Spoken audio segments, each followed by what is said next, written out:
Assalamu alaikum. What you see, all the Cheez-Its my family got me, I have an obsession. I need to start eating healthier.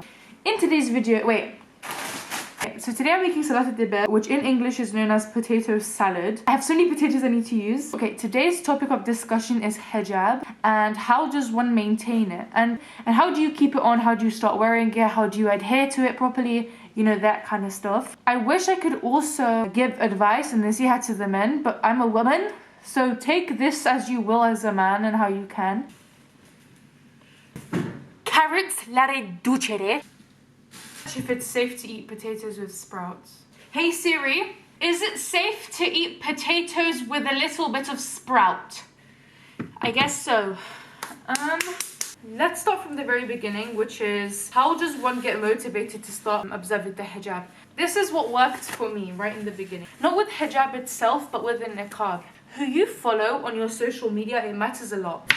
You know who you are, what you eat, or you reap what you sow. Take that harshly, because when you consume media that is catered towards the way the kuffar live, you're going to be influenced that way. I feel like the first step would be remove anybody who isn't adhering to the proper legislative hijab, and also you must know it yourself beforehand. I should probably make a separate video on how you can gain more knowledge on these things, because you will be influenced, and begin refollowing or follow new creators who do. Wallahi, it was one of the most crucial things that somebody can do to help themselves.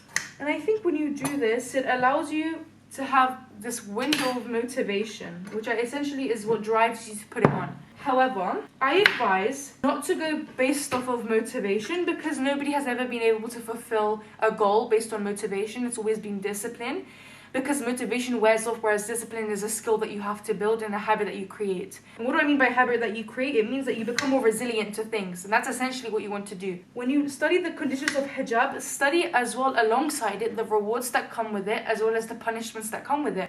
This way you will be disciplined within your deen to continue following it. Okay, this is a new problem when you're struggling with putting on the hijab. How do you overcome that struggle? So as I mentioned previously, discipline is such a huge part of a Muslim's journey. Remember, the ayah in the Quran that says, do people think that once they say that they believe that they will not be tested? So think of it as a test, as a way of jihad. Jihad is not just in the sense of fighting at war. Jihad is also spiritual. There we go. It's a form of jihad towards Allah subhanahu wa ta'ala. You need to begin understanding your deen. I feel like a lot of sisters who end up taking off the hijab are people who don't really understand their deen properly.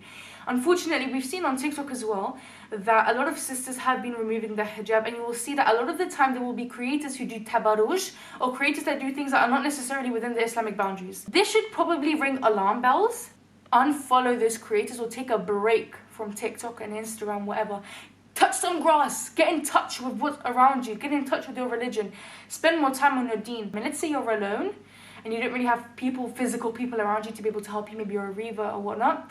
It is the social influence that matters, and you must unfollow creators that present themselves in ways that are not in accordance with Islamic values and Islamic legislation. That is kind of my general advice.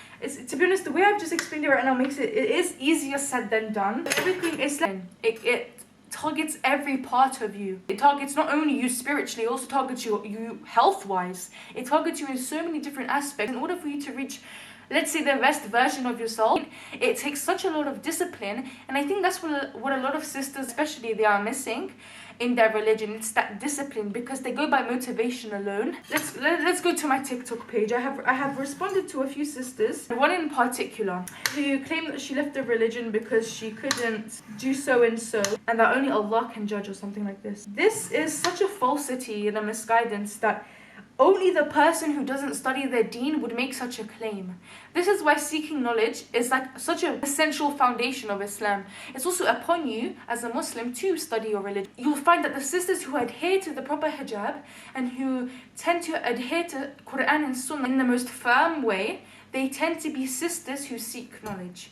And the ones who do not do that, and the ones who take off the hijab and do tabarruj and maybe post themselves in tighter clothing, free mix, they tend to be people who do not take seeking knowledge seriously. So then my next advice would be, take your knowledge seriously. Knowledge is wealth. Your knowledge is what shapes you as a person. It takes you out of this the ball of ignorance. It's amazing. Really is so amazing how a great education and how studying your deen can change you as a person, and it makes you firmer on so many more things, not just your religion. When you study your deen and you study the things we're taught and the things we're told to do, it doesn't just help you in your deen, it also helps you relationship wise, body wise. I told you, it targets you everywhere. It's crazy, really. Alhamdulillah for Islam. I think that's pretty much all I have to say. So guys, I'm literally going to take forever until I peel these things, so I'm going to get back to you guys once I do everything, inshallah. Assalamu alaikum.